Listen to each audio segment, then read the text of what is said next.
يابا هذا اسمه بوبا تي، شاي وحليب ومعاها كرات التابيوكا، يعني تاكل وتشرب بنفس الوقت. خلي نجرب نسويه من الصفر. بسم الله نبلش. مي نخليه بالجدر، نخلي معاه شويه هوايه سكر بني، ونخلي وياها شويه طحين تابيوكا، واللي هو عباره عن طحين جذور شجره الكسافه. هذا راح يكون شكلها.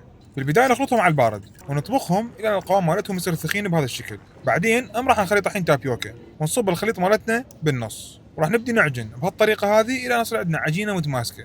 راح نقصقصها، وراها راح نفردها على شكل شرايط طويله رفيعه، وهسه راح نحاول نقصقصها قطع صغيره. بعدها نقعد نكورها بيدنا بهالشكل هذا. وهسه راح نطول تقريبا ساعه حتى نكور كل الكميه مالتنا، وهي راح تسوي لنا الكميه 4 قلاصات فقط، يعني شغل كلش هوايه.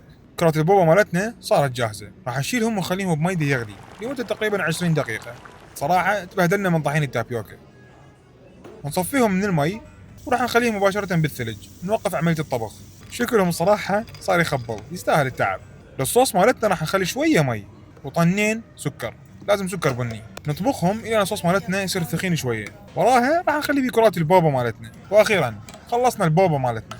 بالكوب راح نخلي شويه بوبا، نخلي فوقها ثلج، وانا راح اضيف شاي عراقي، يطلع عندنا بوبا عراقي. راح نخلي فوقها حليب عادي. نقارن اللونين بين الاصلي واللي احنا سويناه، اللون جدا متقارب. بسم الله راح نجرب. طعم الهيل مال شاي عراقي كلش طيب، وراهم ويا البوبا بشكل مخيف. وقوام البوبا ممتاز صراحه، بس ما يستاهل كل هالتعب هذا. أطيب مليون مرة. احشوا لي شنو تريدون نسوي لكم بالوصفه القادمه. في مال الله.